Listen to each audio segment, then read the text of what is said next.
Prepare to be enlightened, card fighters. Today we're going to be doing a deck profile on Venerable Stoichea, one of the newest comic book decks to come out for Cardfight Vanguard Divine Z.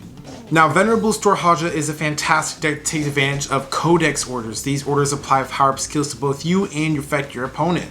It's been very fun to play this deck. It's actually a very unique take on orders in Stoichea, which is always exciting to see because it is my favorite nation, and it's one of the few decks that I didn't really know about or try until later on, and the list that I've created with Stoichea is pretty interesting. While it does follow a lot of the key things that other lists before me have done, my approach to this deck is definitely, a little bit different than what most people would go for. I go for more of a setup strategy with Venerable Stoichea, so that this way I can consistently take full advantage of all of the value that the Codex orders will give you versus other people approach the deck. Now I'm going to be showcasing you guys, I'll be breaking out every single card, and I'll be discussing in depth my thoughts and feelings on the deck and how I feel about it in the current meta. But before I can do that, you guys already know what's coming next. If you enjoy seeing content like this, please make sure to like, comment, and subscribe. Do not forget to hit the notification bell so you guys are always seeing my newest videos coming out. You guys, so to get this deck profile started off with, I am playing the Stoichea ride line for our Vanguard Stoichea. Now, this ride line has the ability to search your deck out for 2 copies of the Codex order or a copy of your Vanguard if you're lucky. The beauty of this is the fact that the Vanguard requires 2 Codex orders with different names to get the power-up skill. If you go second, your opponent's at grade 3 first before you, as well as the restanding effect against your opponent.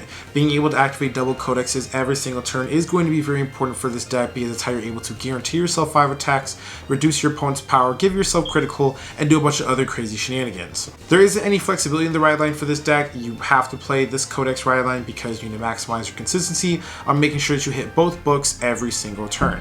Now, 3 copies of the bug or whatever this thing is and the hour, it is our Vanguard Venerable Stoichea.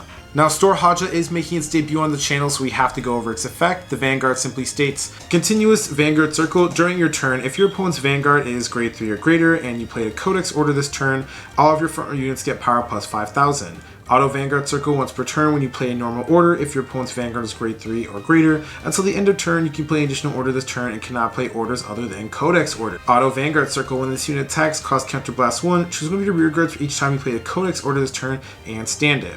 A simple yet powerful Vanguard, Venerable Stoichea gives the ability to get 5 attacks if we activate 2 Codex orders in the turn, and give 5k power to our front row if our opponent's Vanguard is grade 3 or greater. This is huge in this deck because since we are playing 5 attacks, we definitely want to maximize the full value of them and make sure that our front row consistently maintain the power of these attacks to get magic numbers against your opponent, so we're dropping a lot of cards. Now, the Codex orders are going to be huge for this deck's playstyle, and we will get to them later, but we're going to go over the units first. But Stoichea, a very simple, beautiful, and fantastic Vanguard to play in the current format. Now, for my next card, I play 3 copies of Devouring Arm of the Crumbling Sea. The key beatstick piece of this deck, Crumbling Sea, has 3 different abilities that grant it 5,000 power each. If called from the drop zone or see something called from the drop zone, get 5k, 4th attack or more, get 5k, and if you play an order this turn, get 5k or more. Combine this with Stoichea's 5k bonus as well as the power from the order, this card will become the scariest unit that your opponent will have to deal with and easily makes magic numbers by itself. We were able to meet the conditions naturally of all of this card's clauses because of how the deck works, and able to take full advantage of this card combined with our orders to make sure that we have a very powerful beatdown unit that our opponent has to deal with. Next up, I play 4 copies of Fly Over Vivitraka. Vivitraka is a unit with the ability to search your deck for Codex orders. If you check the top 7, you see a Codex, you may add that to your hand, and if you whiff, you get to at least draw a card. Being able to compress your deck for Codex orders every single turn naturally is going to be important to help our Vanguard maintain its 5 attacks and get power, as well as the fact that this unit itself gains power on top of that. Combine that with the double Codex order play, you got a unit here who should be on at least about 25k or 30k power that you'll be restanding for a multi-attack against your opponent. A fantastic offense and consistency piece. I love this card. For my next card, I am playing a total of 4 copies of Sea Rumble Brave Shooter. Naturally, we want to play Sea Rumble Brave Shooter in this deck to help maintain and keep getting our Codex or key units back onto the board. As we Persona Ride and the game goes on later on and on, you're going to want to make sure you're able to consistently do this every single turn to help maintain pressure, and as well as help get the right pieces in the right spot every single turn against your opponent while setting up your Codex order plays. Because we don't play a recycler for orders in this deck outside of this and another card, this is going to be another way of seeing those orders, so you're essentially playing 4 additional copies of any orders that you're looking for in the deck, and that's what makes this card a huge piece in terms of our consistency. For my next card, I play one copy of Green Jewel Beast Elmadar. Now, our orders do cost soul, at least one of them does, and we want to make sure that you're able to maintain the advantage of that. Elmadar is huge because it can be a great defensive piece or a great resource piece while applying power to one of our units. Soul charging 2 in this deck is huge because naturally one of our orders play it and we don't have a lot of ways of reoccurring soul since we're not playing additional copies of the Codex support. This and another card will be the key unit that we'll use to make sure that we're able to maintain that advantage to activate both orders and get the additional draw from one of them every single turn. For the next card that I played 3 copies of Burrow Mushrooms. Another unit that helps boost our soul. Mushrooms is great in this deck because it also gives us an early game piece to use. Using mushrooms, you get 2 plant tokens while giving soul to your Vanguard to activate your Codex order effect in the future and not have to worry about soul for it. The additional benefit of getting this card in the early game means that we're able to keep with our opponent, slow them down, or use the attack to keep pressuring our opponent if they believe that we're going to have a great first turn with our Codex cards. Always one of the best pieces in Stoichea. It's a great card in this deck in terms of maintaining that aggression as well as your resources. Next up, I play 4 copies of Amicable Maiden Alvinia. Alvinia is another piece like our Venerable Brave Shooter. The ability to reoccur your orders is huge in this deck. And energy isn't a huge resource that we use. Outside of that Venerable Brave Shooter and this card, you're going to be using both of these pieces to make sure you continuously have Codex or orders in your hand, so that this way you're able to use your Vanguard's effect at its full power every single turn. If you don't need the additional Codex cards added to your hand, at least it gets back pieces like Elmadar or Burrow Mushrooms in case you missed out on them. That way we can boost up any resource that we're failing at in terms of formation or in terms of our orders. For my next cards, I'm playing 3 copies of the Stoichea Sentinel as well as 1 copy Elementaria. And now for triggers for this deck. So triggers are interesting because this deck honestly can go any route with them. You could play Rainbow, you could play like additional draws, fronts, whatever it might be. I am keeping it nice and simple in this deck. I am playing a total of 7 critical, 1 of the OT Stoichea one, 4 draws, as well as 4 generic heals. Now in this deck, I am not playing the grade 2, what's her name?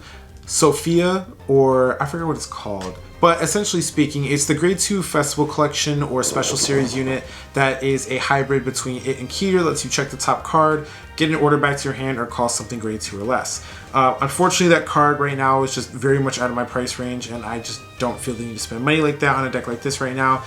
But if I had that card, it would change the Ryan lineup. I would play 8 crit, 3 draw, 4 heal, but I have to play it this way because I have to draw in cards like Vitraka, Alvina, Venerable Brave Shooter to make up for not having that card. Otherwise, I mean, it's fine. You can go ahead and swap the crits out, the effect ones for fronts. If you want 3 of them, you can do the same thing here. I think both work great. Again, the trigger lamp is very flexible. There's a lot of things you can do, but this has been the one working out best for me. You want to maximize the critical so that when your crumbling comes back with the power up and critical from one of your Codex orders, the attack becomes scarier. Well, obviously you want draws to make up for the card advantage of this deck. This deck has great card advantage, but it could always be better, so I went ahead and played draws, and then 4 of your generic heals, and then the Stoichea OT because it's my favorite, and I think it's one of the strongest in the game still. And finally, we can get to the orders. So for my Regali's piece, I'm playing 1 copy of Bracing Angel Ladder. Bracing Angel Ladder because it gives soul and draw, and also on top of that, this deck does not like control. It doesn't really like control matchups despite how the cards work. I mean, while there are other options you can play in terms of getting your units back to your board or in terms of other Regali's pieces, I like Bracing Angel Ladder. I want to keep the pieces that I have on board, make sure they're relevant, still do something for me, and it just felt like the best option to play at the time. I will say this though, over time I do feel like Radiance Caliburn or Twin Cast might be the better option for this deck, but if you don't have access to those, then this works out just fine, or even Gradius Grottle. Now for the Codex orders, I'm going to showcase them both because they both are reliant on one another, but I play 3 copies of Unsatisfaction and 4 copies of Non-Self. Now these Codex orders are additional effects to your Vanguard, but they have their own skills. Obviously, the first one is Non-Self that we're going to discuss here. This order has the power to revive any unit from your drop zone and give additional 5k power.